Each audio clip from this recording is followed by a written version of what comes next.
So by old age, or older age, not that old, I read a lot of history.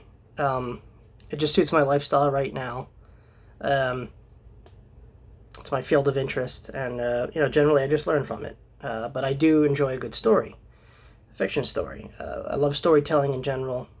Any genre really.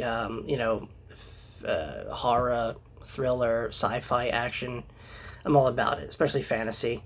Um, and there's a list of authors that I've read from that I still appreciate to this day. But there's one in particular who I feel like his name isn't mentioned that much anymore. Maybe it is, and his work is just like hidden through the mass, produce genre films out there. Because a lot of people borrow from him, and a lot of movies were spawned from his ideas.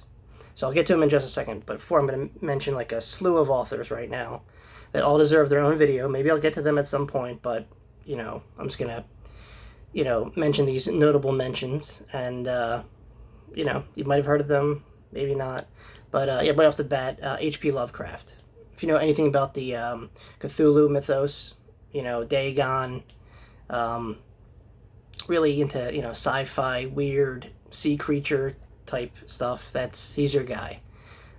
Strange upbringing, but definitely deserves your attention if you get a chance. H.P. Lovecraft, Charles Dickens, Lewis Carroll, Tom Clancy, Michael Crichton, George Martin.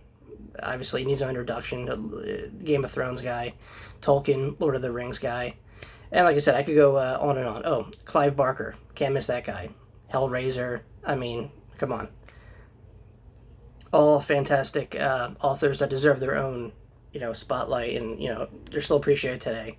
But like I said, I'll do a video about them at some point. But right now, it's about one guy who made my wheels turn and appreciate genre fiction, to this day. Edgar Allan Poe. You guys might know him. Maybe the name's new to you. Maybe you heard of it somewhere. You've seen it in a, movie title. But yeah, the guy, he's just, it was big. He was born in little bio, in case, just in case you guys don't know. He was born in Boston, Massachusetts. His parents were actors, believe it or not. Father left when he was young. Mom died while he was young. So he kind of had like a so-so childhood, but really creative imagination. And get this, so he developed a lot of, short stories, poems, like The Raven, but didn't get big until he died, unfortunately. It sucks, and you hear this a lot, like especially back then. And this is like way back then, so, if you weren't part of that clique that, I guess people were into, and his works were out there. They always had some kind of twisted ending, but, they were just interesting and just, took you to different places, and just really dark and, gritty kind of stuff. Yeah, I mean, The Golden Bug, Tall Tale Heart, Murder in the Rue Morgue. Like I said, I could go on and on with his stories, poems, and whatever, but the guy just has an impressive catalog that you should definitely, if you're not doing nothing, check it out. Or see a movie. There's a lot of movies based off of his work, especially like early 60 films, Hammer horror films, everything. It's just, it deserves a big, overview of his work, because he just, he's a big author back then. And like I said, he died in Baltimore, Maryland. How he died, a lot of speculation. Some people say it was alcohol poisoning. It could have been anything really, but it's unfortunate. When he died, his work kind of took off, and well, as you see, later as the years went on after his death, his works of art, his books, stories were made into movies. There you go. Forgot to mention this, but Edgar Allan Poe did spend some time in Philadelphia, which is kind of cool. I'm a Philadelphia native, and it's pretty awesome. He spent enough time here to get in trouble. He didn't travel that much, but he did make it to Philadelphia. Probably, just to do some work, or get away from where he was at, and probably explore a little bit.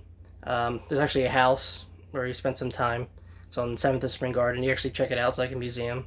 And he also got in trouble. I believe it was either disorderly conduct, being drunk in public, probably more or less the same. And there used to be a prison where the Acme is on 10th and Reed, I believe. It's not there anymore, obviously, but there was a prison there, and he did some time. But yeah, I think that's, pretty neat that he came to Philadelphia and, possibly, wrote some work or started something anyway and finished it elsewhere. But yeah, just figure I'd share that with you guys. Um, but yeah, like I said, his life, I guess, probably wasn't as glamorous as it should have been. He wasn't that appreciated. I mean, a lot to do because he married his own cousin at one point. That kind of happened, and kind of made, shunned him a little bit. He wasn't in favor with the people at the time. I guess society kind of shuns people like that, and that's what probably dropped his social status. But nonetheless, as time goes on, your work gets appreciated by millions of other people, and I think he definitely, deserves a second look to a new generation, especially people watching this video, or anyone for that matter. If you don't know who Edgar Allan Poe is, please check him out. You don't even have to read his work just to look at a movie. I'm telling you, it's the same effect. Books are usually better, but whatever. But given technology, it's more easier to do this. Just look at a video and watch something as opposed to reading. Yeah, that's right. I do it too sometimes. It's okay. But there's been like these really cool inventions. I think you get off of Amazon or iTunes or whatever. It's called Audible. So whatever book or whatever story you like is narrated, and you can listen to it. Like if you're listen to like a podcast or something on your way to work or at the gym. So that's kind of neat. It's kind of like a 21st century way of listening to a book as opposed to reading it. But if you're old fashioned like me, you don't mind sitting back while everything is calm if you're in that environment and just reading. Sometimes you got to appreciate the small things like that. All right, guys, get back to me. Who's your favorite author? Do you appreciate Edgar Allan Poe too? Do you even know who he is? Yeah, drop me a line. Tell me what you think. All right, guys. Thanks for listening. Until next time, peace.